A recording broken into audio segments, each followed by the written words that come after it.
I've been vegan for 15 years. I originally went plant-based for health reasons, but I stayed vegan for the animals and the environment. How could I be a little bit healthier? How could I get off of medications I was on? And I started feeling better. And the better I felt, the more I was like, well, I don't want to go back to eating meat and dairy because I'm feeling way too good. Cholesterol went down, they lost weight naturally, they started sleeping better, their energy levels were up. In fact, we didn't think we could feel this good. And if it doesn't excite you, it is going to become a chore and it is not going to be successful. Hi everybody and welcome to the Viva Sports and Fitness videos. I'm your host Rachel Stone and today I'm joined by Sally and Ashley who are from Plant Strong PlantBuilt. So thank you so much for joining us today. So I just wanted to kick off by hearing a little bit about your CrossFit journey. So as I understand, you've been competing in Mr. America and you've come first in the CrossFit, which is absolutely amazing. But for our viewers who might not have heard of CrossFit or might not know what it is, it'd be really great to hear from you. Maybe we'll go to Sally first because you're first on my screen, and then Ashley, sort of how you describe CrossFit and how you got into it. So I got into CrossFit not that long ago, only about 2 years for me. I was a competitive powerlifter for 8 years. And from there, I kind of transitioned into CrossFit because I loved that CrossFit combined so many different sports into one. So it pulls the best worlds from Olympic lifting, powerlifting, gymnastics, and just moving your body in general in both a strength and conditioning way. And then puts it into for time, for reps, in ways that you're able to compete, to see who can do it faster, who can get more done, things like that. And I've competed with Team PlantBuilt 4 or 5 years now through a couple different sports.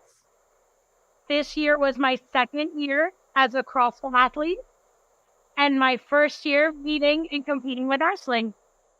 Lovely, thank you for sharing. Yeah, I've watched quite a few videos on CrossFit while I was preparing for this interview, and it is so hardcore. Just sort of like watching the videos, I could feel like my calves hurting, my quads hurting. I was basically breaking a sweat just watching it on YouTube. So very, very impressive.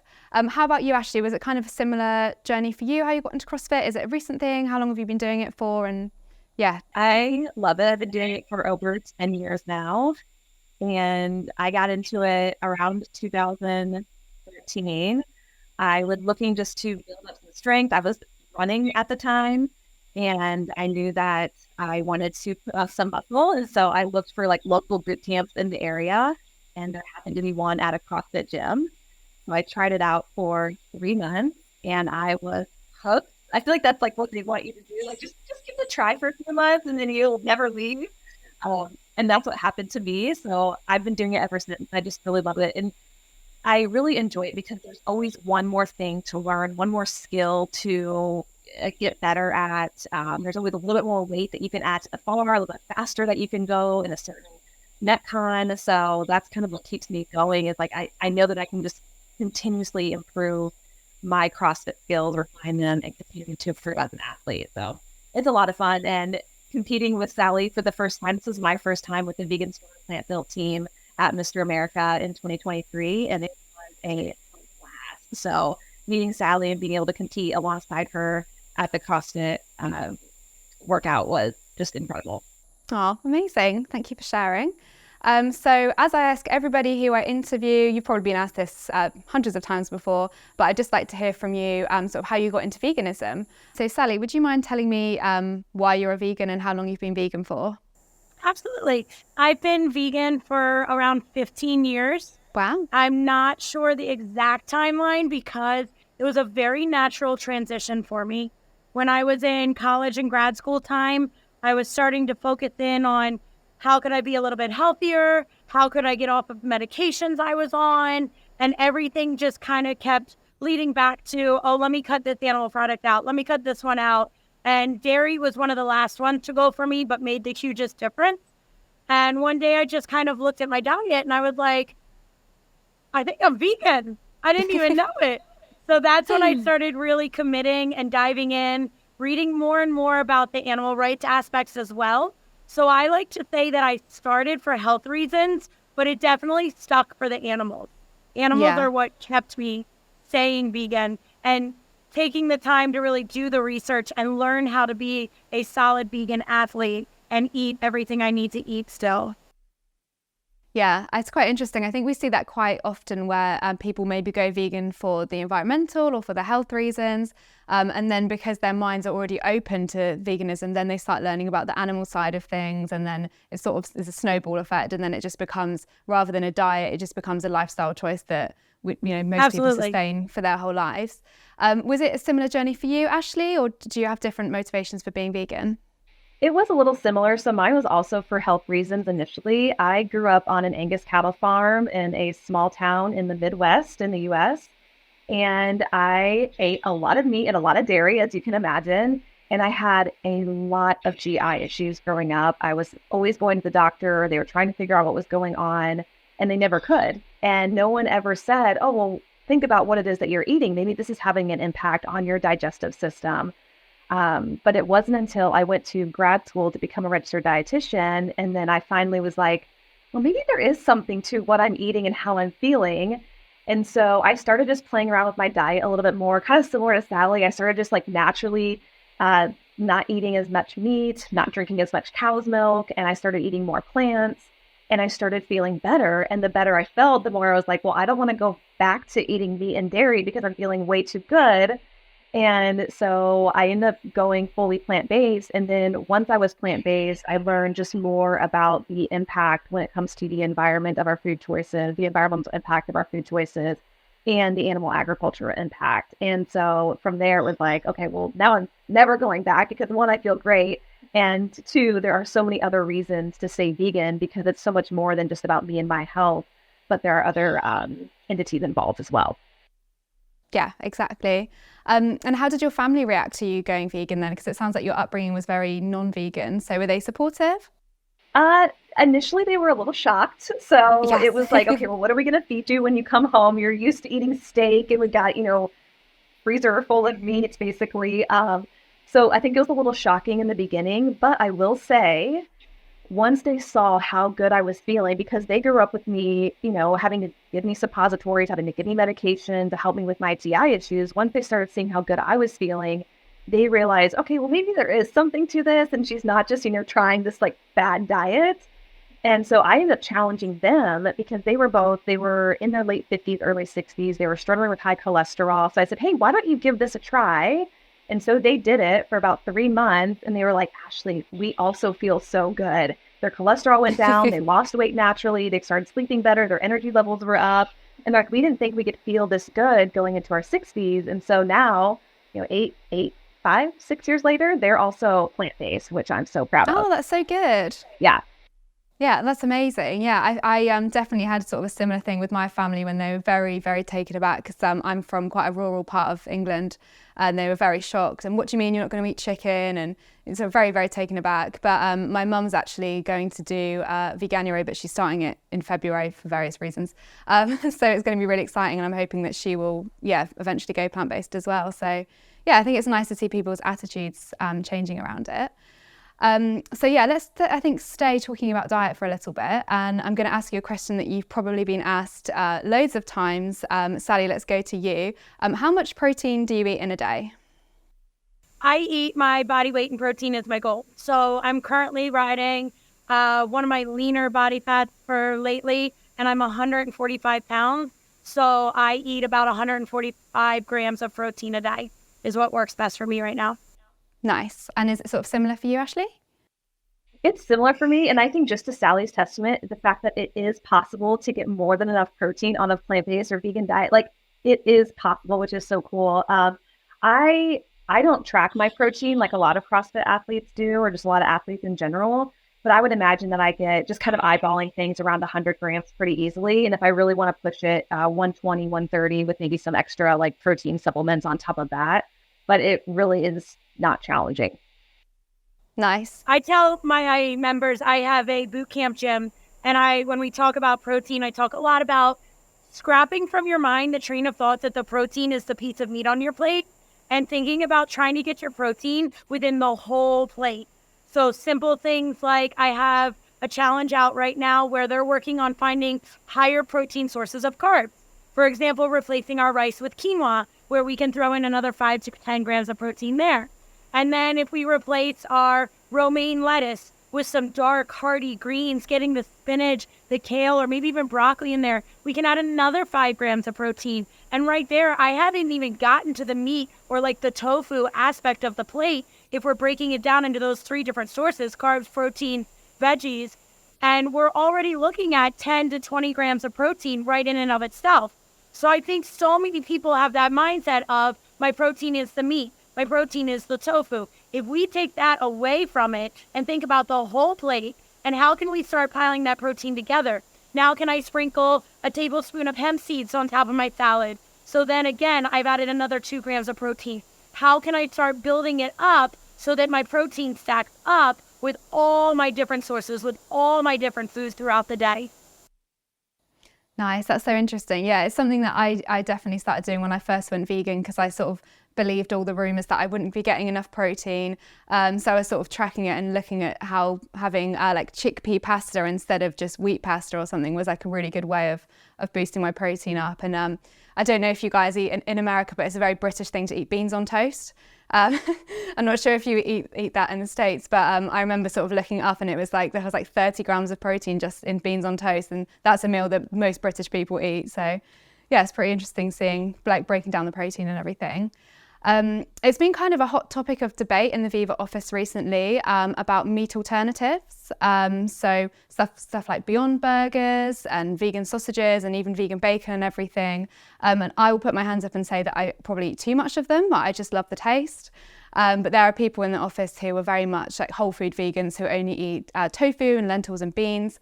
And I just wanted to hear from the two of you, do you ever eat meat alternatives, or do you tend to focus on more of a whole foods diet? Ashley, should we go to you first? Yeah, so I tend to lean more towards a whole food vegan way of eating. That's just honestly what makes me feel good. Now, when Beyond and Impossible started coming out with their products, you bet I tried them. But I did realize when I was eating them that I didn't feel the greatest. They are definitely fun to have every once in a while. For me personally, I really enjoy like having like a just egg scramble on the weekend with some Beyond sausage patties, but it's not something that I would eat every day. And that's honestly just because it doesn't make me feel super great. But my goodness, they are so tasty. Yeah. How about you, Sally? Do you incorporate them in your diet, or? I sure do, and I love them. So Yeah. there have been periods of my life where I've done more whole foods vegan work, combining, but right now it just doesn't work for my lifestyle. It doesn't work for the amount of food I'm eating. I am extremely busy at work. I'm very active at work. I'm getting like 20 to 30,000 steps a day before my workouts, and I'm having to eat between 3,000 and 4,000 calories a day to not lose weight right now. So that's just not going to happen with 100% whole foods. Like, I would be eating nonstop all day long. So I do largely out of convenience factor, but also just making sure I'm getting enough calories in general. I don't want to say I rely on it, but I usually have a protein bar, and I usually have 1 to 2 protein bars a day. I usually have an entire bag of like the Daring brand chicken, which has great macros. So the macros are important to me, and it does have a limited number of ingredients compared to other ones. So I do look at things like that. However, I did not notice a difference digestion-wise, health-wise for me on being more whole food versus using the alternatives. And they're also just delicious. So I like them. They help me hit my macros, they help me get my calories, and I like the way they taste. Yeah, I mean, that's exactly sort of the same for me as well. Like, I probably should cut down a little bit, but I just enjoy eating it. And it's the kind of food that before I went vegan, I would eat. And I am vegan predominantly for the animals as well. So I just think I'm still saving the animals. Who cares if I'm having a burger? So, and sort of in terms of protein shakes, so I quite like to have like a scoop of protein powder, and I have it with like soy milk, peanut butter, bananas, just to sort of like bulk it up a bit. Do you guys have protein shakes? Is that something that you have? I know you've mentioned, Sally, that you have protein bars, but yeah, do you have protein shakes, and is there particular, so hemp protein is quite popular here. I'm not sure what ones you guys have if you do. Sally, do you want to go first? Sure. I use protein powder as my end of the day. Wow, I'm short on my protein. I need to get some more in. and I get on different kicks. Right now, I'm on a kick of making protein milkshakes as my last meal of the day. So I'll blend based off of the macros I have left. So if I have carbs, I'll put some bananas in. If I need to get more fats in, I'll put some protein in, or some peanut butter in. And then I'll always use whatever protein powder I need to finish my protein for the day to hit my goals. I'll blend that up, maybe with the bananas being frozen, or add some ice, and I'll make it just like a milkshake. At other points, if it gets like too cold during the winter, I'll start doing more protein pudding, where I mix the protein powder in with some unsweetened or sugar-free pudding mix, a little banana smashed up, or a little peanut butter, a little milk. So same ingredients, and the ingredients change day to day. I know every time I tend to mention that that's what I eat, people want a recipe, but there is no recipe. It's those ingredients: banana, peanut butter, protein powder, unsweetened almond milk, of whatever amounts I need to finish my macros for the day. And then I either blend it up if I want to drink it, smash it into a bowl if I want to eat it with a spoon. And it always just helps me kind of top off for the day to make sure I'm getting everything in. Nice. Sounds good. How about you, Ashley? Do you have protein shakes? Do you mash them up in a bowl? What do you do? I know, Sally, you're making me salivate. Yeah. I personally don't do a lot of protein shakes. That's just kind of like my approach. I do a lot of smoothies and milkshakes because I love them so much, but I tend to rely more on protein bars. So I'm going to get some extra protein in. I have a protein bar that I love called a small seed bar, where it has 20 grams of protein, and that, if I can eat 1 or 2 of those a day, then that kind of tops me off versus having it in a smoothie. So but that's just my personal preference. I'm not against protein powders or anything like that. There's a lot of great ones out there, especially ones that are vegan. Nice, cool, thank you. So let's talk a little bit more about your workout routines. So on a typical week, how often are you training? What sort of exercises are you doing? Do you do anything to sort of go alongside that, maybe like swimming or yoga or anything? Ashley, do you want to go first? Sure, yeah. So I attend a gym in the Raleigh-Durham area in North Carolina. It's called Athletic Lab, and I'm part of a competitive CrossFit team where we have a 2-hour class. It's once a day for 5 days a week. So I attend those, and I really like them because it gives us we have about 2 to 3 strength pieces in that first hour. And then we typically do a longer form Metcon or 2 short Metcons, and then some accessory work afterwards. So it's a little bit more intense than kind of your typical like 1-hour CrossFit class, but it's nice because it allows us to get some good strength pieces in. We definitely hit that aerobic capacity, in the second hour, and then some accessory work afterwards, which is always great. Mobility, stretching, that type of thing. And I'm trying to get better at doing mobility on my own because I'm realizing as a master's athlete that it's very important. So I'm also incorporating that just at home, just doing a bit more stretching, mobility work to make sure that I'm taking care of my body as best as possible. Nice. Yeah, I like to think of stretching as kind of like the reward after I've done my workout. So I always try and do sort of like 10, 15 minutes on the mat afterwards, just doing some yoga poses and stretching out. And I feel it's kind of like the treat after I've done the workout. So yeah, it's really nice to do. Sally, how often are you training per week then? I train a lot. So coming off of being a competitive powerlifter, when you're powerlifting, you have to take such long breaks that I'm just used to being out in the gym for 2 to 3 hours. So my training style right now, it's also helpful that my husband and I both train for competitive CrossFit, and we have no children. So training is kind of our life outside of work. So both of us spend about 2 to 3 hours in a gym a day. We have a basement home gym for the days where we can't get out, and other places. He coaches at a CrossFit gym about 6 minutes from our house. So we have a complimentary membership there. And then I also pay for a CrossFit membership out by work, where I'm about 45 minutes away from our house. So if I have a long, crazy day on work, I can still get it in. Because although I have my own gym, we have some very different style than CrossFit. I have no barbells or anything like that here. So I always start my training with mobility. I do about 30 minutes of mobility and activation warm-up. I am in my 40s, so I definitely find that if I skip that, I pay for it. So I've always luckily had that habit and routine, but now more than ever, I just can't skip it. And then I'll usually do strength training for about anywhere from like 45 minutes to 75 minutes, kind of depending on the cycle that I'm currently in. I do have a coach that does all my programming for me. I'm with Coach L, who's a part of Brute Strength, which is a CrossFit, they call it a camp, the CrossFit camp, team of different athletes and coaches working together. After that, I'll usually have, like Ashley was talking about, a Metcon work, something that just kind of tests my skills under fatigue. So it's something that most people probably think of as a CrossFit workout. So it's higher intensity. It might be shorter. It might be anywhere from like 10 to 20 minutes of work or even less, where it's explosive dynamic move. And right now, as we're really ramping up, moving towards the CrossFit season with the CrossFit Open coming, that's been getting more and more so, where I'll have several of those little Metcons. So I'll have my like 45 minutes of strength, and then I'll have like a rest 10 to 20 minutes, and then do this 10-minute AMRAP. Rest another 5 minutes, now do this 6-minute superset back and forth, and then rest another 5 minutes. So I do have a lot of volume built up in my training compared to what I think most athletes do. Nice. Sounds so intense.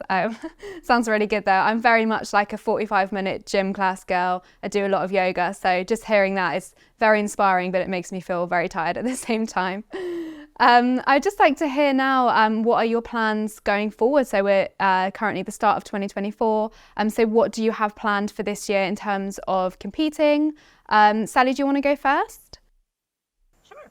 I need to pull back and regulate my competition a little bit, because I did kind of get excited. This past year was my first year really diving into like being competitive in CrossFit, and I didn't say no. Everybody that asked me if I wanted to compete, I was like, yeah, I'd love to compete with you. Let's do it. So this year for me looks like the main thing I trained for all year is the CrossFit Open.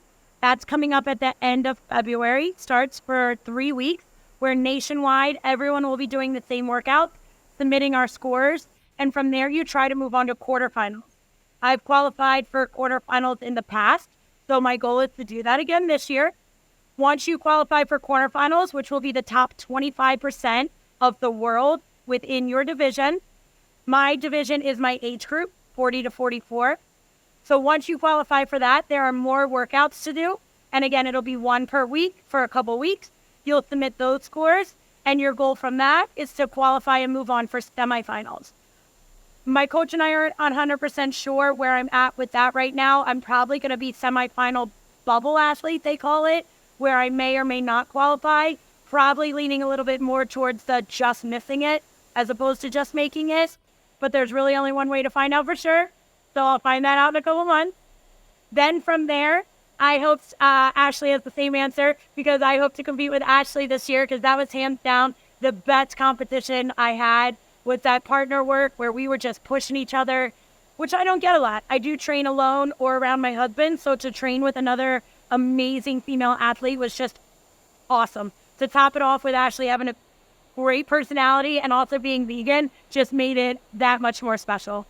So outside of those two, I will probably do some fun ones that are in-house, meaning my CrossFit gym does them just amongst the members, and they have a couple like that. And aside from that, I don't plan to do anything else big outside of PlantBuilt and the CrossFit Open. Nice. I mean, it sounds very full on anyway. It sounds really exciting. So good luck with everything there. Ashley, how about you? Hopefully you're going to be competing with Sally. Do you have anything else planned? Yes, I cannot wait to compete with Sally again. I'm like hoping that it happens. So that was just such a blast last year. I also did probably a few too many competitions last year, so I'm going to kind of dial it back this year. I'm really looking forward to the CrossFit Open. It's just such a fun time where, people all over the world are getting together to do the CrossFit Open. We're doing the same workout, so that's a really neat experience. So we'll be gearing up for that in the next month or so. And then from there, hoping to qualify for quarterfinals, and then also go from there, kind of similar to Sally. We'll see what happens. And yeah, I think I'll do similar to what Sally said, just some fun local or in-house competitions later this year. But honestly, one of my main goals for this year, as I'm just getting a little bit older, is to really focus on my mobility, do some activation exercises, because I know that that's going to not just make me a better athlete, but it's also going to allow me to continue to compete in this sport, which I love so much. I don't want to give up. So that's really a big part of my training focus this year as well. Nice. Sounds very good. Good luck with it both. And then I guess thought I'd finish by asking each of you what advice you would give, particularly to women who are thinking of starting their fitness journey, but they've maybe never been in a gym before, or they're not sure where to start. So yeah, what advice would you give? Ashley, do you want to kick off? Sure. One of the main things I would recommend is if you can just step outside of that wishy-washy phase and just give it a try. When I first walked into a CrossFit gym, I saw these women over in the corner against the wall doing handstand push-ups, something I had never seen before. It's basically where you're upside down against the wall and you're doing push-ups. And instead of, which I know this can be hard, I was initially intimidated, but I was like, you know what? If I stick with this, I can do that too. And so if you just challenge yourself to stick with something and stay consistent in the long term, whatever that looks like for you, you are going to reap so many benefits from it. So I would just highly encourage you to just give it a try, whatever type of fitness it is. And have fun with it too, because it has to light you up. And I know for Sally and I, CrossFit has lit us up for a long time, and that's why we're still doing it. Yeah, I think it's so important to enjoy the exercise that you do. Like I, for example, I'm not really into cardio, so my idea of hell is forcing myself to go on the treadmill for an hour. But I know that I do enjoy lifting weights, I enjoy yoga, I enjoy Pilates. So that's tend to be more what I focus on nowadays, rather than just forcing myself to do something that I don't really enjoy. Sally, what advice would you give to women who are sort of starting their fitness journey? I think it's super important to remember that nothing's one size fits all. That what I love to do might not be what you love to do. And, there were times when I did no cardio and I loved that as a power lifter. But there are other people who might go crazy if they're only ever moving slow and taking a million rest breaks. So just because your friend finds CrossFit absolutely amazing doesn't mean you have to. Like, there's so many different options, so many different forms of fitness. And just like nutrition, like hearing that Ashley and I, we're like very comparable athletes. When we started competing together that one day, we had only just met, and we were so perfectly matched on like our strength, our endurance, our speed, and like listening now to hear how different our nutrition is, and it works for both of us. The same thing is true for fitness. It is not one size fits all. If you love Zumba, do Zumba. If you love CrossFit, do CrossFit. Like, find something that you're going to do. The best form of fitness is the one that you're going to want to do, because your motivation will not always be there. So in those moments and in those days when your alarm goes off and all you want to do is hit snooze, or the end of the day comes and you're exhausted and all you want to do is go home and sit on the couch and eat instead of working out, you need to have something to fall back on that's going to excite you. And if it doesn't excite you, it is going to become a chore and it is not going to be successful. I think that's great advice. I think for everything in life, you can extend it to fitness, nutrition, sort of hobbies, everything really. So yeah, that's great advice. You marry, thank you. Everything. You got to enjoy them.